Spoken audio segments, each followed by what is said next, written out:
Comem-se ou não? Com boas. Com boas. Feitas não. Obrigado.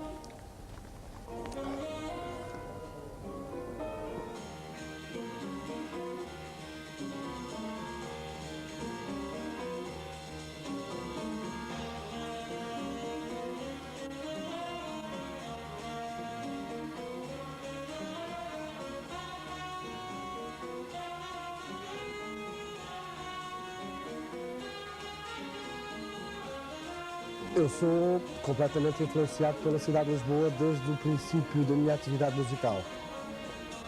Quero isto dizer que vivi no Alentejo durante 17 anos, 18, e a partir dos 18 anos vim para Lisboa, não para ser músico, mas para estudar. E quando vim a Lisboa, das poucas vezes que vim a Lisboa, fiquei em contacto automático com a música. Eu já era músico, quer dizer, mas era um músico amador, província. E a partir daí o meu fascínio com a cidade, com Lisboa e com essa atividade musical ficaram para sempre ligados. O fascínio pela cidade e pela atividade fizeram-me um habitante de Lisboa e um grande apreciador desta cidade, porque acho que é uma das cidades melhores. Eu já estive em vários sítios, quer dizer, na Europa e fora da Europa, e é uma das melhores cidades que eu conheço. É um dos sítios onde me apraz imenso viver desde essa altura.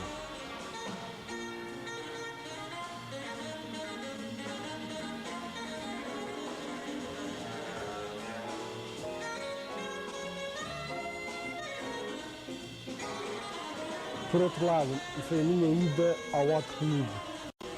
Fui ao Hot Club, cheguei, entrei, sentei-me, não conhecia nada de ninguém, com uma pessoa que eu aprecio muito e que me vou lá, e ouvi o Duke Ellington com Coltrane, saxofone, piano, por acaso. Fiquei completamente fascinado por aquela música e só tratei das coisas de ir para o grande o mais depressa possível para voltar para Lisboa. E consegui fazê-lo em ano e meio, ou seja, aos 18 anos eu estava em Lisboa. Desde essa altura que a cidade, a brancura da cidade, a arquitetura da cidade, a presença do rio, a ponte para o outro lado, desde essa altura que me fizeram um verdadeiro habitante de Lisboa e um amante desta cidade.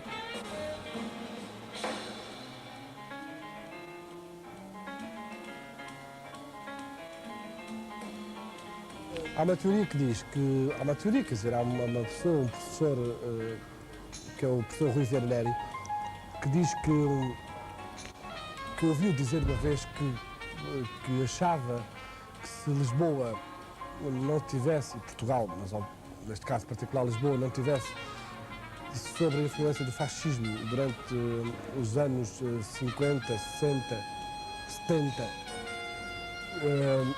se não tivesse havido essa influência do fascismo, provavelmente Portugal teria sido, e Lisboa em particular, teria sido o local de entrada para a proximidade do Atlântico, pela proximidade dos Estados Unidos e pelo país que é, teria sido a entrada, uma das entradas privilegiadas da música do jazz, com toda a sua componente revolucionária, com todas as suas características que englobavam outras artes, como Matisse ou outros artistas, como Picasso, e portanto eram englobantes. Talvez Lisboa tivesse sido um polo fantástico a partir dos anos 40, 50, se não tivesse havido fascismo.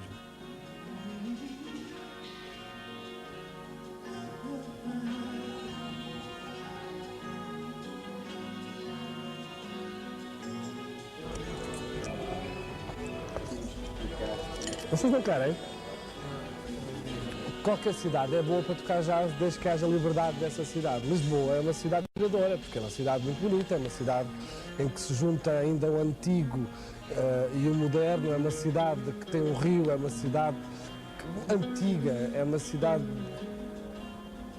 que tem pontos muito únicos, muito típicos, é uma cidade onde nasceu o fado, é uma cidade que mantém essa tradição ainda viva, portanto, para um músico de jazz, é uma boa cidade para viver.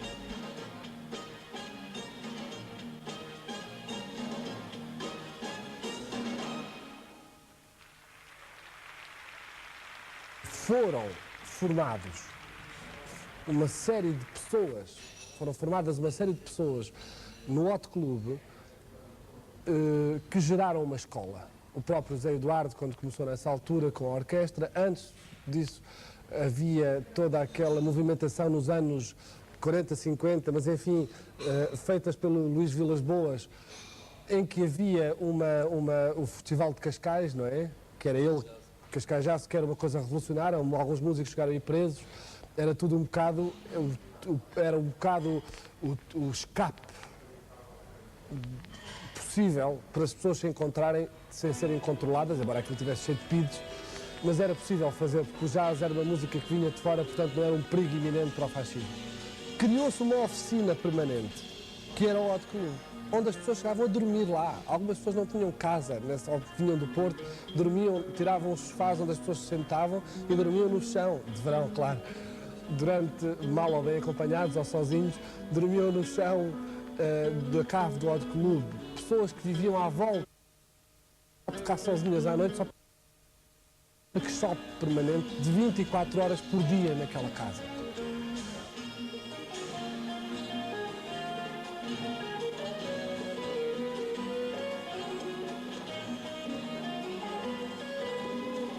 Isto foi da maior importância para o crescimento da música nos anos 80. E é bem que é bom que isto fique claro, porque há muito pouca gente, há muita gente que se esquece, por uma questão de comodismo, ou por não interessa, mas acho que é mais por comodismo e por alguma pouca arrogância, de dizer que a sua discografia foi feita à custa desses músicos e o movimento de músicos que aconteceu neste país, o último grande movimento, foi feito exatamente na escola à volta do Hot Club e durante os anos 80. Infelizmente, a escola do Hot Club neste momento fechou-se, em vez de ter aberto para a realidade portuguesa, fechou-se para a realidade americana e, portanto, não consegue nem de perto nem de longe atingir os níveis de popularidade, nem o nível de absorção na camada social e artística da cidade.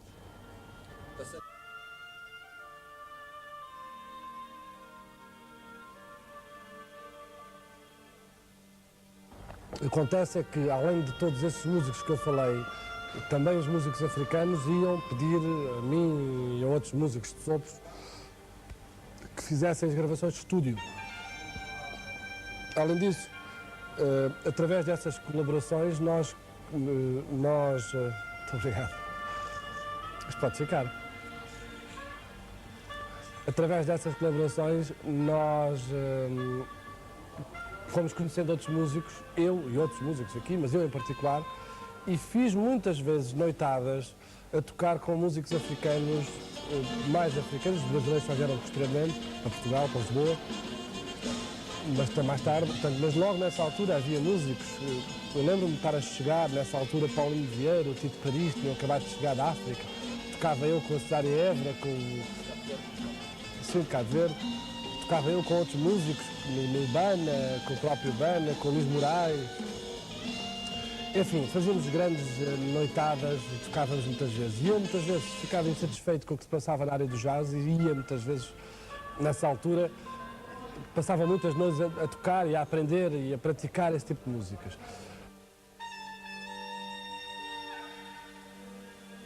O que descobri foi nada mais, nada menos do que a cidade se estava a tornar num ponto de encontro de várias culturas, ou seja, onde o desafio do interculturalismo e da visão e da vivência multicultural estava ali, à frente.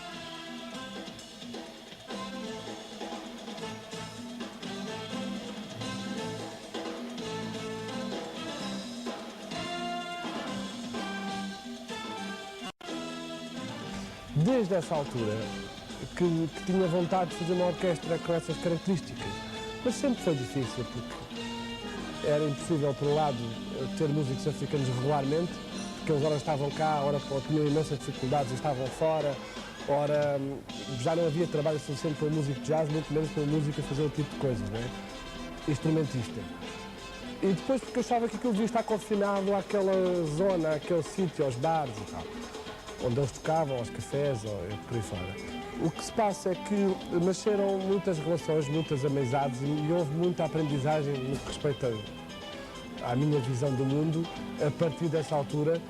E eu sempre vi Lisboa desde que vim para cá que isso aconteceu, sempre vi Lisboa como esse polo multicultural, este sítio de encontros entre várias culturas, principalmente das culturas que tinham a língua portuguesa como opção, como segunda língua, como primeira língua, enfim.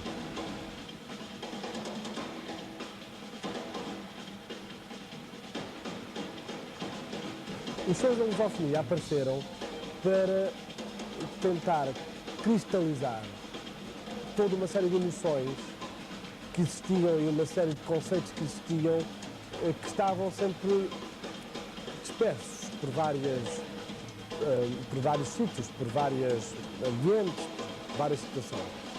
Nós partimos do princípio de que a música não é estática e a cultura não é estática, está em constante evolução, mas também é necessário, de alguma forma,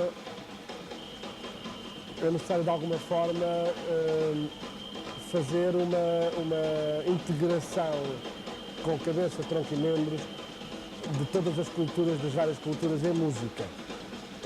O que se pretende é fizemos um primeiro disco em que falamos um bocado da participação africana em Lisboa, que é a história, não é? Essa primeira história. Vamos fazer um segundo disco em que vemos o papel de Portugal e do Oriente no mundo lusófono e um terceiro disco de fusão total destas músicas, ou seja, uma nova proposta para um caminho da lusofonia.